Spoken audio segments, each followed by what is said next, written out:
નમસ્કાર વિદ્યાર્થી મિત્રો, શાળા નૂતન વિદ્યાપીઠ મહુવા, જિલ્લો ભાવનગર, હું પારુલ કાતરિયા. આજના લેક્ચરમાં આપ સૌનું સ્વાગત છે. વિષય વિજ્ઞાન, ધોરણ 9, જેની અંદર આપણે વિદ્યાર્થી મિત્રો વાત કરી રહ્યા હતા ચેપ્ટર નંબર 14, નૈસર્ગિક સ્ત્રોતો. તો લાસ્ટ લેક્ચરમાં વિદ્યાર્થી મિત્રો આપણે વાત કરેલી હતી નૈસર્ગિક સ્ત્રોતો તરીકે જીવનનો શ્વાસ હવા, જેની અંદર આપણે પવનોના નિર્માણ વિશે ચર્ચા કરી ચૂક્યા છીએ. તો આજના લેક્ચરમાં આપણો જે ટોપિક છે જીવનનો શ્વાસ હવા, તેને આજે આપણે આગળ વધારવાનો છે. તો જે પવનોનું નિર્માણ આપણે અભ્યાસ કરી ચૂક્યા છીએ તેની અંદર આજે આપણે નવા ટોપિકની વાત કરવાની છે. એટલે કે જે પવન સર્જાય છે એ પવનની દિશા કેવી હોય છે. તો આ પવનની દિશા વિશે આપણે આજે જોવાનું છે. તો આજનો આપણો મુદ્દો શરૂ કરીએ. પવનની દિશા કઈ તરફની હોય છે તેના વિશે આપણે ચર્ચા કરીશું. તો વિદ્યાર્થી મિત્રો, આપણને સૌ કોઈને ખબર હોય છે કે દિવસ દરમિયાન ગરમી થાય છે અને રાત્રિ દરમિયાન થોડીક ઠંડકનો અનુભવ થાય છે. તો આવું થવા પાછળનું કારણ શું? એટલે કે પવન કઈ દિશામાં વહન પામે છે તો આપણને ઠંડક જે છે એ અનુભવાય છે અથવા તો ગરમી જે છે એ થાય. તો આજના આપણા એક ટોપિકને આપણે આગળ વધારીએ તો આપણે જોઈશું સૌ પ્રથમ દિવસ દરમિયાન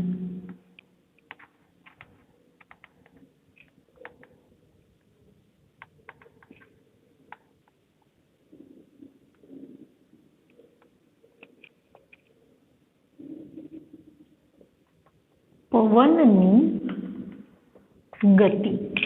દિવસ દરમિયાન પવનની ગતિ કઈ તરફ હોય છે તેના વિશે આપણે સૌ પ્રથમ વાત કરીએ અને ત્યારબાદ જોઈશું રાત્રિ દરમિયાન પવનની દિશા કઈ તરફની હોય છે. તો સૌ પ્રથમ આપણને વિદ્યાર્થી મિત્રો ખ્યાલ છે કે પૃથ્વી ઉપર પાણી અને જમીન એટલે કે મૃદાવરણ અને જલાવરણ જે છે હોય છે. તો સૂર્યના કિરણો જ્યારે વાતાવરણમાંથી પસાર થઈ અને પૃથ્વી ઉપર પડે છે ત્યારે જમીન અને પાણી, જલાવરણ અને મૃદાવરણ બંને ગરમ થાય છે. ત્યારે તો કે દિવસ દરમિયાન.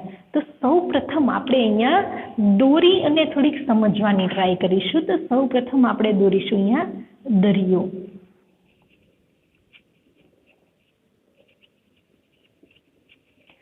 અને એની બાજુમાં દોરીએ આપણે જમીન.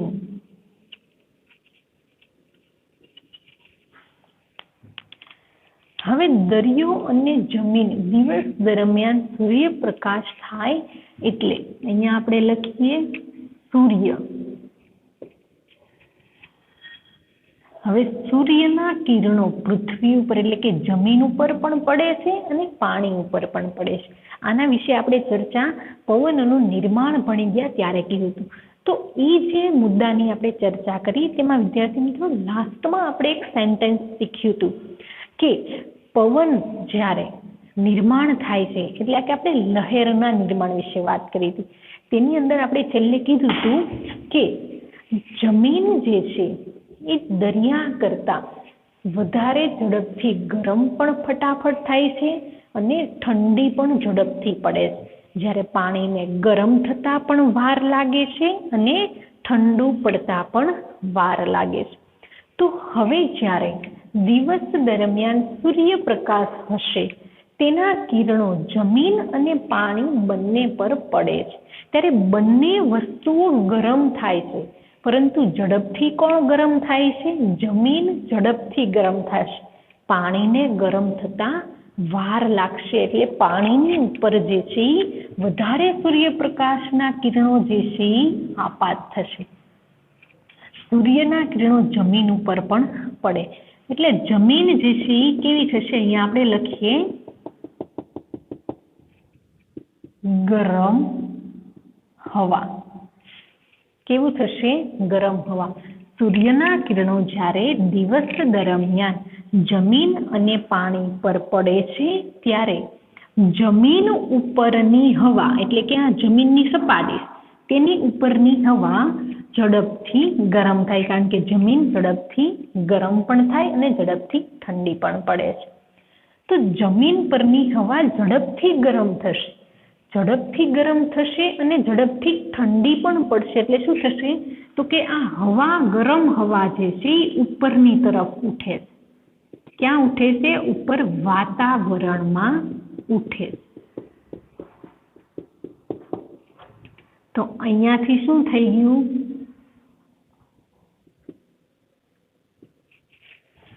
જમીન ઉપર સૂર્યના કિરણો પડતા, ફરી વખત આપણે સમજીએ, જમીન ઉપર સૂર્યના કિરણો પડતા જમીન ઉપરની હવા ઝડપથી ગરમ થાય છે. આ ગરમ હવા ઉપરની તરફ ઉઠે છે અને અહીંયા જે છે પાછું વાતાવરણ કેવું થઈ જાય છે? ઠંડુ થઈ જાય છે. કેવું થઈ જાય છે? ઠંડુ વાતાવરણ થઈ જાય છે. હવે અહીંયા જમીન ઉપરની ગરમ હવા હતી ઉપરની તરફ ઉઠે છે, એટલે અહીંયા જમીન ઉપર વાતાવરણનું દબાણ કેવું હશે? ઓછું. શું કામ? કારણ કે ગરમ હવા તો ઉપર વાતાવરણમાં વહી ગઈ છે, તેથી ત્યાં દબાણ હશે નહીં. તો હવે જમીન ઉપરની ગરમ હવા ઉપર તરફ ઉઠે છે, તેથી જમીન ઉપરના સ્તરમાં હવાનું, એટલે કે ગરમ હવાનું દબાણ ઓછું હોય છે. આ આપણે દિવસ દરમિયાન જમીન ઉપરની વાત કરી. હવે આપણે વાત કરીએ, દિવસ દરમિયાન દરિયો પણ ગરમ થાય છે, પણ દરિયાને ગરમ થતા વાર લાગે છે. શું થાય છે? ગરમ થતા વાર લાગે છે. તેથી જ્યારે દરિયો ગરમ થાય ત્યારે દરિયાની હવા જે હશે ત્યાં દબાણ કેવું હશે? વધુ દબાણ હોય છે. કેવું દબાણ હોય છે? વધુ દબાણ હોય છે. તો હવે આપણે લખીએ અને સમજીએ તો કે દિવસ દરમિયાન સમુદ્ર અને જમીન બંને ગરમ થતા, દિવસ દરમિયાન સમુદ્ર અને જમીન બંનેની હવા જે છે એ ગરમ થાય છે, પરંતુ સમુદ્ર પરની હવા કરતા જમીન પરની હવા વધુ ઝડપથી ગરમ થાય છે. કેવી થાય છે? વધુ ઝડપથી ગરમ થાય છે. તેથી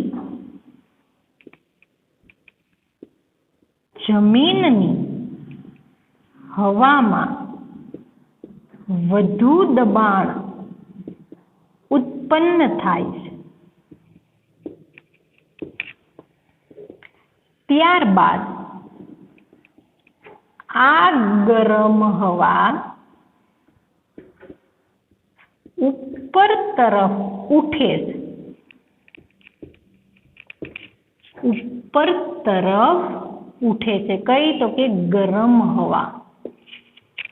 ગરમ હવા હવે ઉપરની તરફ ઉઠે છે. તેથી શું થશે? તો કે જમીન પર ઓછા દબાણ વાળો વિસ્તાર ઉત્પન્ન થાય છે. જમીન ઉપર શું થશે? ઊંચા દબાણ વાળો વિસ્તાર જે છે એ ઉત્પન્ન થાય છે, કારણ કે ગરમ હવા ઉપરની તરફ વહન પામે, તેથી જમીન ઉપર દબાણ ઓછું થાય છે. જ્યારે દરિયો ગરમ થતા વાર લાગે, એટલે ત્યાં ગરમ હવાનું દબાણ જે છે એ વધે છે. તો હવે પવનની ગતિ, હવાની ગતિ ક્યાંથી ક્યાં સુધીની છે? તો કે હવાની ગતિ, પવનની દિશા વધુ દબાણ વાળા વિસ્તાર તરફથી. વધુ દબાણ ક્યાં છે? તો કે દરિયાની હવામાં વધારે દબાણ છે, કારણ કે તેને ગરમ થતા વાર લાગે છે. તો વધુ દબાણથી ઓછા દબાણ તરફ. તો ઓછું દબાણ ક્યાં છે? તો કે જમીનની હવામાં. તો વધુ દબાણવાળા વિસ્તારમાંથી હવા ઓછા દબાણવાળા વિસ્તાર તરફ ગતિ કરે એટલે દરિયા તરફથી હવા જમીન તરફ વહન પામે છે. તો આપણે લખીએ વધુ દબાણવાળા વિસ્તારથી ઓછા દબાણવાળા વિસ્તાર તરફ ગતિ કરે છે. તો હવા કઈ બાજુ વહન પામશે? વધુ દબાણવાળા વિસ્તારથી એટલે કે દરિયા તરફથી જમીન તરફ ગતિ કરે છે. તેથી આપણે કહીએ કે દિવસ દરમિયાન પવનની ગતિ કેવી હોય છે? તો કે દિવસ દરમિયાન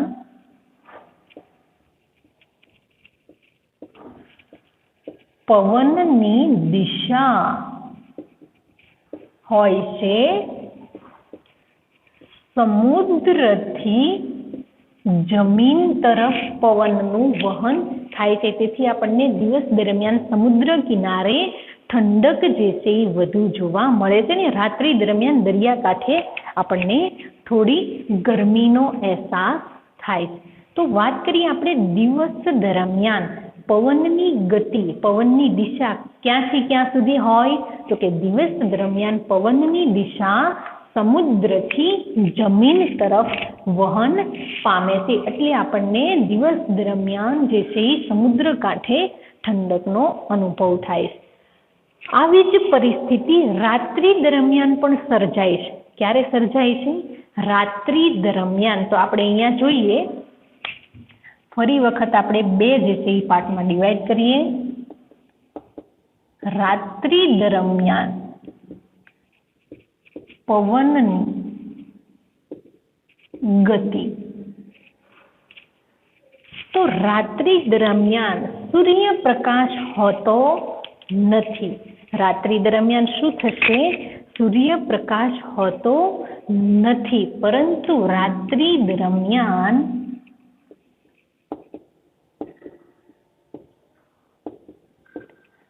જમીન અને સમુદ્ર બંને શીતળ એટલે કે ઠંડા થાય. લખીએ આપણે ઠંડા. રાત્રિ દરમિયાન જમીન અને સમુદ્ર બંને ઠંડા પડે છે, પરંતુ ઠંડુ પડતા વાર કોને લાગે? તો કે દરિયાને. તેથી આપણે લખીએ પરંતુ પાણી એટલે કે સમુદ્ર કરતા જમીન વધુ ઝડપથી શીતળ થાય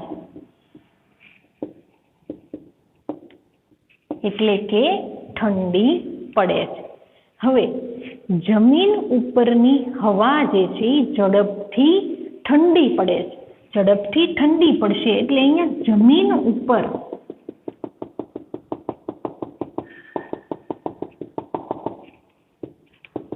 ઠંડી હવાનું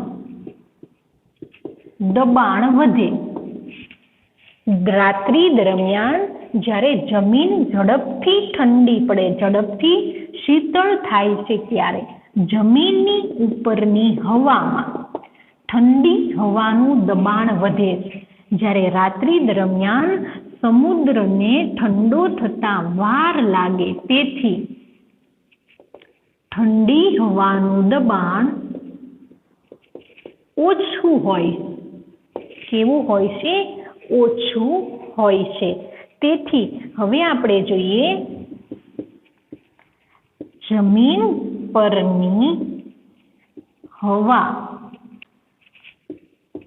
વધુ ઝડપથી શીતળ થતી હોવાથી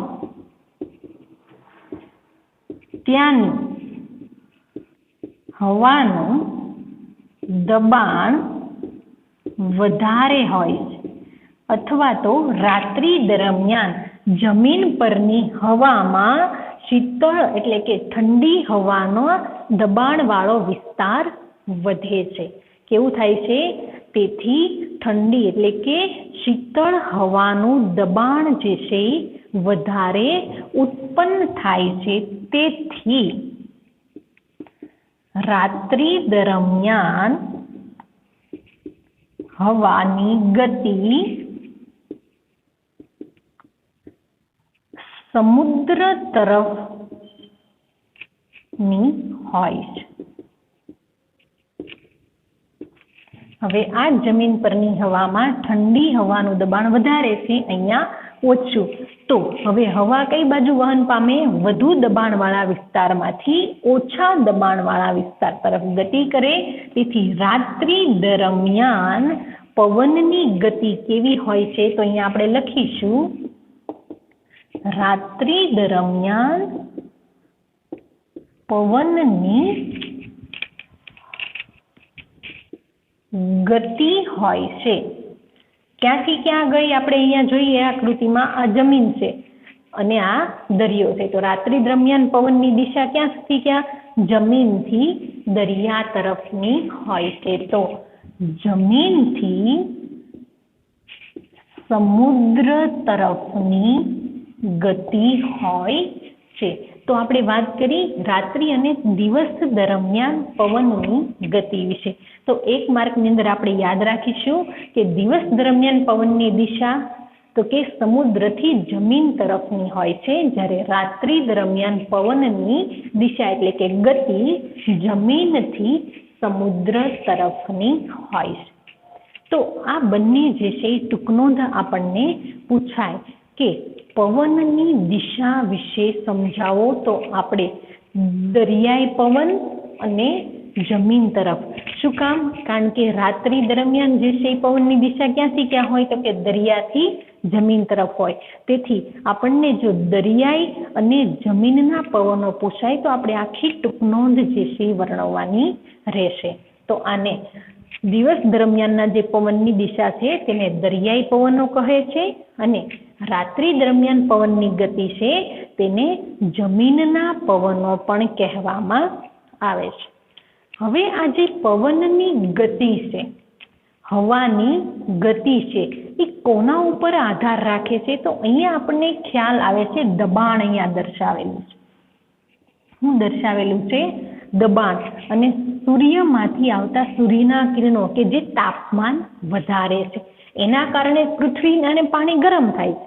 જમીન અને પાણી ગરમ થાય. કોના કારણે? તો કે સૂર્યના કિરણો જે ગરમ છે, જે તાપમાન વધારે. તાપમાન વધે તેથી દબાણ વધે.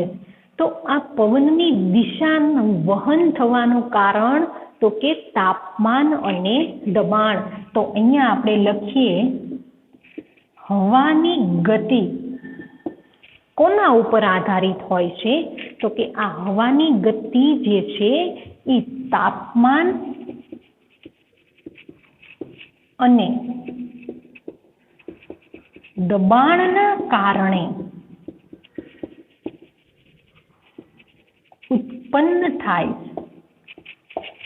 હવાની ગતિ, પવન કઈ દિશામાં વહન પામે છે તેનો આધાર કોના ઉપર છે? તો કે તાપમાન અને દબાણ. જો તાપમાન વધશે તો દબાણ વધશે. તેથી ગતિ જે છે એ ક્યાં થશે? પવનની વધુ દબાણથી ઓછા દબાણ તરફ થાય છે. તો પવન હવાની જે ગતિ છે તેનો સંપૂર્ણ આધાર તાપમાન અને દબાણ ઉપર રહેલો હોય છે. તો આપણે એક વાક્ય અહીંયા યાદ રાખીશું કે બે જગ્યા વચ્ચે દબાણ હોય ત્યારે, હવે આ બંને જગ્યા એટલે કે દરિયો અને જમીન બંનેમાં સૂર્યના કિરણો પડે છે, બંને ઉપર દબાણ સર્જાય. પરંતુ શું થશે? બંને ઉપર જ્યારે દબાણ સર્જાય ત્યારે હવાનું વહન ક્યાંથી ક્યાં થાય? તો કે જ્યાં ઓછું દબાણ હશે ત્યાં વહન પામે. એટલે કે વધુ દબાણથી ઓછા દબાણ તરફ વહન પામે છે. તો બે જગ્યા વચ્ચે દબાણ હોય છે ત્યારે હવાની ગતિ વધુ દબાણવાળા વિસ્તારથી ઓછા દબાણવાળા વિસ્તાર તરફની હોય છે. તો જ્યારે હવાની ગતિ તાપમાન અને દબાણ ઉપર આધાર રાખે છે. તો હવાની ગતિ જે છે ક્યાંથી ક્યાં વહન પામે, તો કે જે વિસ્તારમાં વધુ દબાણ હશે ત્યાંથી ઓછા વિસ્તાર તરફ આગળ વધે છે. તો વિદ્યાર્થી મિત્રો, અહીંયા આપણે વાત કરી દરિયાઈ પવન અને જમીન પરના પવન વિશેની ચર્ચાઓ પૂર્ણ કરી. હજી આપણો ટોપિક છે જીવનનો શ્વાસ હવા, તે હજી અધૂરો છે, એટલે કે એક લેક્ચર જે છે એ આપણે એમાં બાકી રહેશે. તો હવે પછીના લેક્ચરમાં આપણે વાદળો કેવી રીતે સર્જન પામે છે, વાદળોનું નિર્માણ કેવી રીતે થાય છે, અને આ જે આપણો જીવનનો શ્વાસ હવા છે તે હવાનું પ્રદૂષણ કોના કારણે થાય છે તેના વિશે ચર્ચા આવતા લેક્ચરમાં કરીશું.